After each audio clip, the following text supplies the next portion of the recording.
Too bad that didn't kill me. Hello everyone, and welcome back to another episode of ModGear. This week, I'm driving the Jaguar F-Type, a fast, two-seater sports car born from the heart of the United Kingdom. So, let's get right into it, shall we?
But before we begin this week's episode, let's take a step back in the past for a brief history lesson.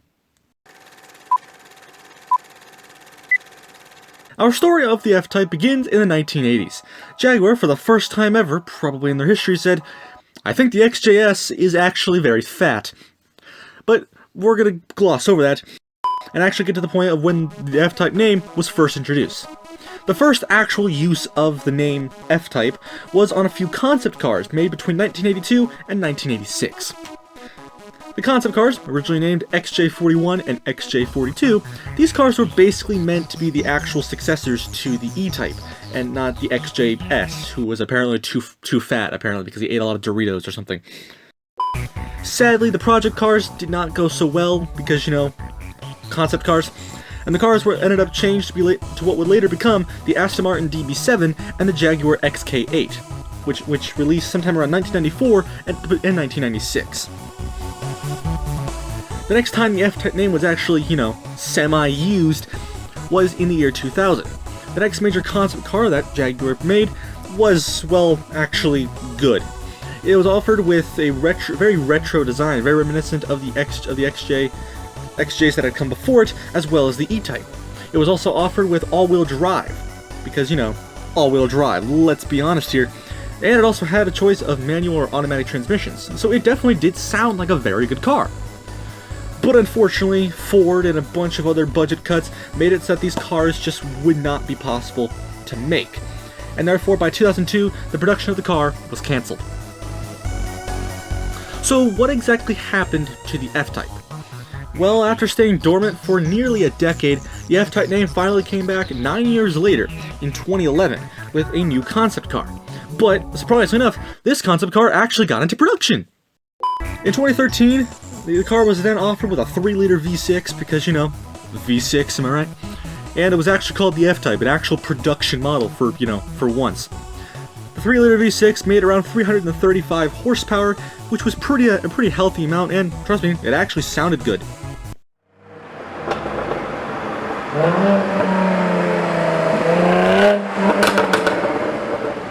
Later on down the line of the F-Type's development, more engines were introduced, including a very interesting 2-liter 4-cylinder, which made some very interesting horsepower, we'll say the least, and a pretty massive 5-liter V8, making well over 500 horsepower, which is very large, especially for the kind of car it is, being that the Jaguar F-Type was also Jagg's smallest car they had made since the E-Type and the XJS. So, you could definitely tell 500 horsepower might be a bit much. But, as of today, the F-Type is basically just your typical fun car to either drive on the weekends, on the mountain, and, coastal roads. Because let's face it, it's one of those cars you could just get in, turn the key, and just go have fun. Whatever engine you choose, you can have your manual transmissions, you can have your automatic transmissions, you can have your all-wheel drive, your rear-wheel drive. There's so much customization with these cars that you can basically do whatever you want when you order them. But you're just going to have a lot of money because they cost like 60 grand, and you're going to have to pay one from your local dealer. It's pretty much the finest you can get out of the UK because, let's face it, Jaguar knows what they're doing, so props to you guys. With its very fast, good handling, it's also very good on the track. So if you want to take these things on the track, you can do that too. And surprisingly enough, they're actually surprisingly luxurious with a lot of awesome features that you can use on day-to-day conditions. And it can be a daily driver because, again, it's front engine, not mid-engine, like practically every single sports car nowadays. But anyway, with that very small and pretty quick, I would say, history lesson out of the way, that we can get to this week's episode. Take it away, Panda. Thank you, Mr. History Panda, and with that, we can begin today's tests, starting with the top speed test. Welcome to the Genesis 1 Mile Dragway. It's a place where many cars come to push their engines, and well, a surprisingly lot of their speed, to their limit, simply to put their speed onto the boards. So let's see how well the F-Type can do in this test.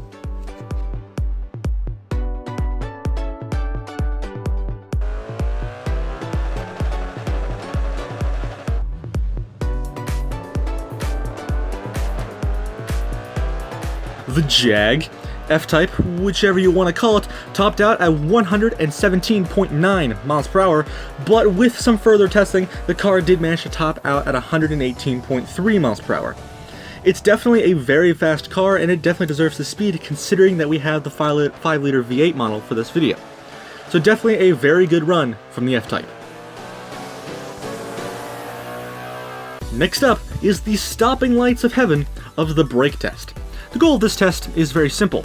We want to make sure that all 4 of the car's brakes stop once it passes this white line. The goal is to not hit the parked Nissan Leaf, and if you do, you want to measure your distance based on how far the Nissan Leaf moves from its parking spot. So let's see how well the F-Type can do in the brake test.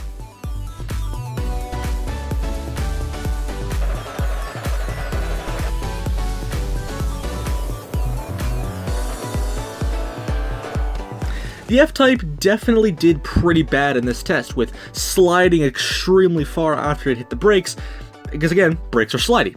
And the force it's hitting the Leaf with when it does hit is pretty significant. So it's a very bad, not like terribly bad, but it's still a bad test from the F-Type.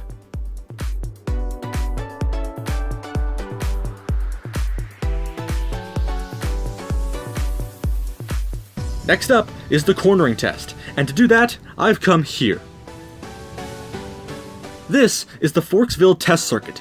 Developed by the ModGear development team, it's used to help judging cars' endurance on tight corners, tight bends, and jumps, to further prove how well a car can do on a track-focused setting. So let's see how well the F-Type can do in the circuit.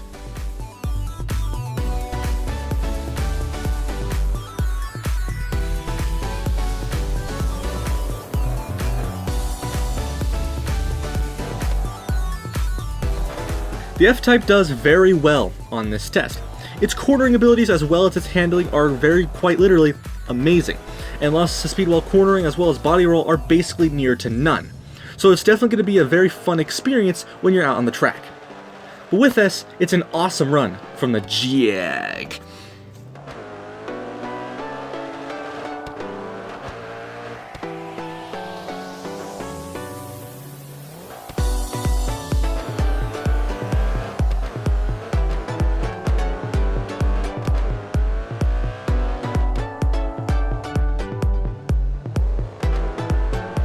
Next up is the back it up in this of the parallel park test.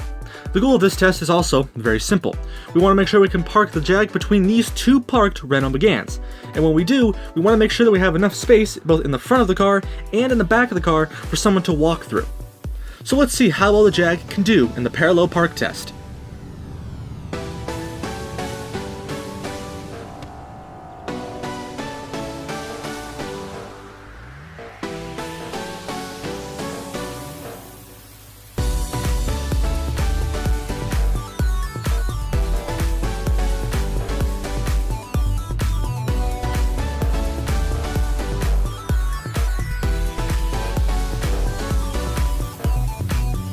And with ease, the F-Type passes this test.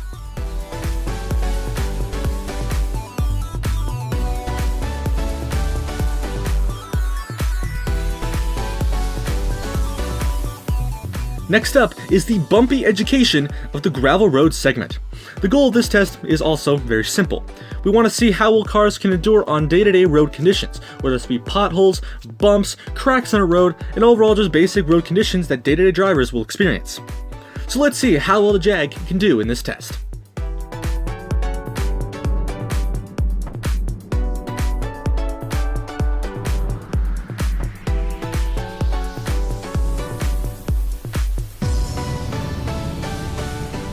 Overall, the ride of the F-Type is okay. While you're not going to feel many of the bumps, because again, you can notice that the car doesn't shake that much, the suspension travel is definitely a concern, because it definitely looks like the suspension is quite literally slamming into the car's body when it does it. It's still an okay run, but the suspension does worry me a lot, and the undercarriage of the car wasn't hitting the ground all the time, but it did every once in a while depending on the kind of bump it was going over.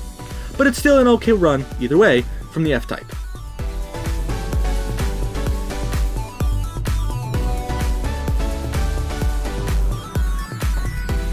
Next up is the high rise of the bump test. The goal of the bump test is very simple. Similar to that of the gravel road segment, we want to see how well cars can endure on large bumps, whether this be getting into your office building or just some down random neighborhood road, because let's face it, they put them in neighborhood roads. We want to see how well the front end of the cars do, and as well as more suspension travel. So let's see how well the Jaagg can do in this test.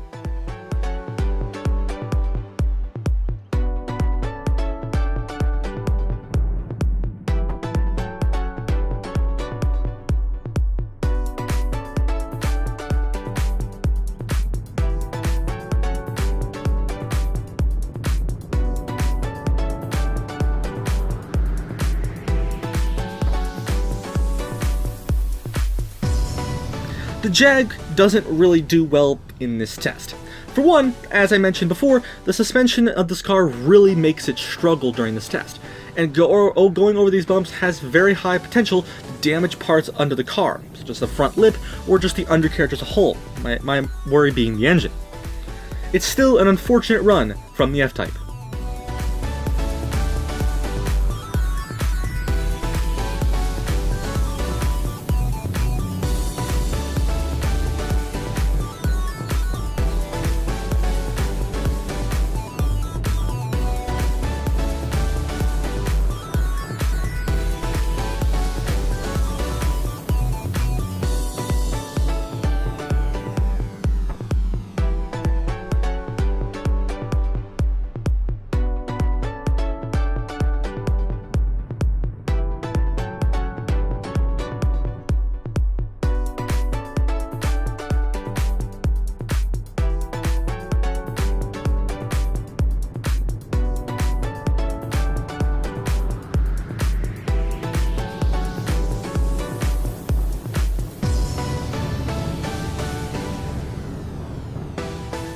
Next up is the spin me right roundness of the slalom test.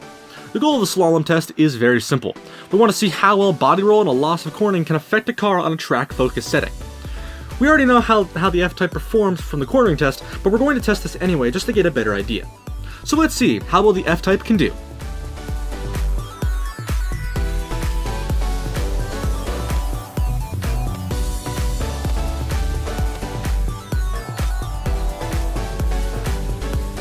The F-Type, much like in the cornering test, does very well in the test. Its amazing handling and cornering really shows in this test as it swoops left and right throughout the slaloms. However, oversteer can definitely happen sometimes coming out of these corners, but this is easy to correct just either by stopping on the throttle or just letting the car coast for a second. Still, it's still an awesome run from the F-Type.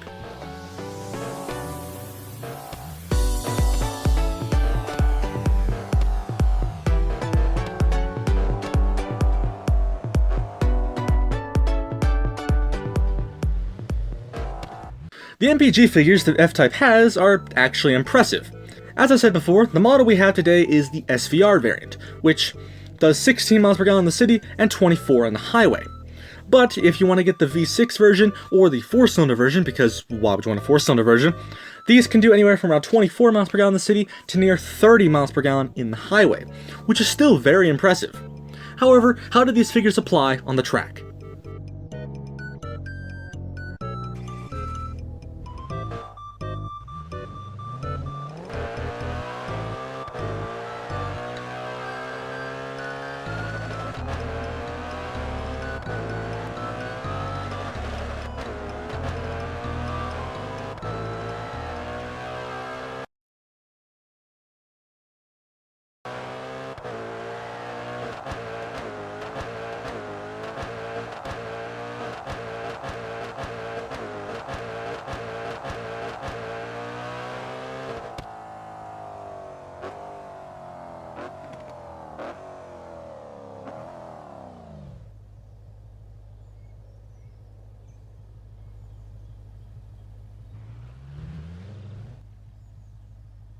And now, let's give the Jaguar F-Type an official lap around the Futaro circuit.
The official standard time is 1:42.95. With added up accidents and collisions, the final adjusted time is 1:42.95.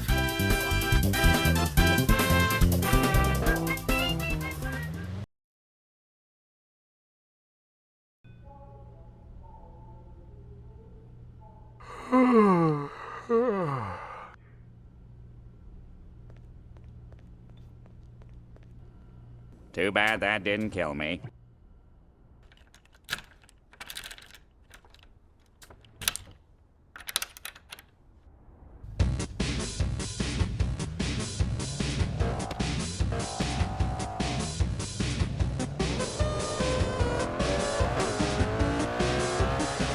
Holy shit!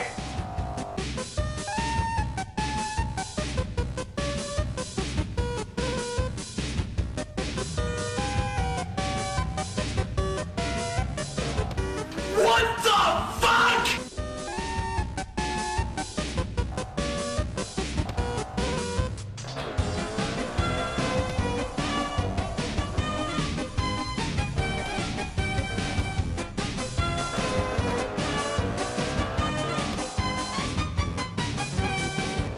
The fuck is that? Let's do this.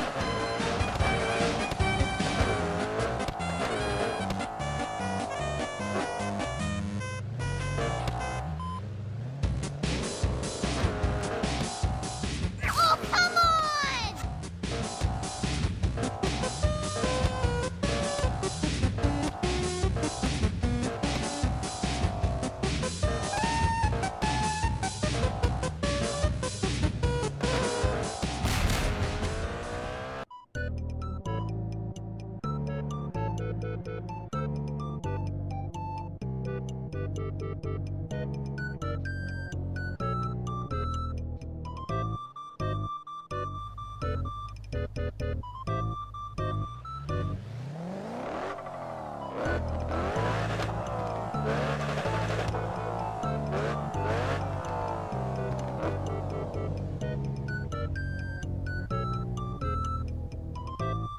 Oh, hey, Pikachu, I choose you! Go! Pikachu! Pikachu uses Thunderbolt!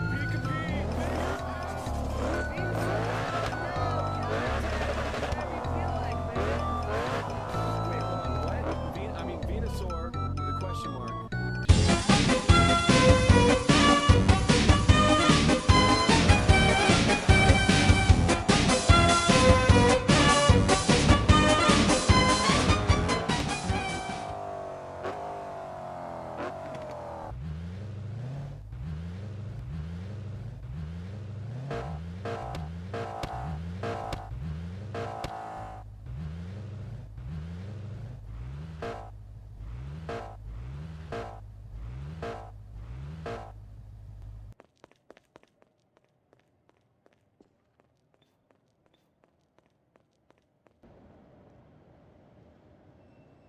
Tom, your position in this company as well. Not very important to us anymore. As of today, you are fired. I expect your desk to be empty by tonight.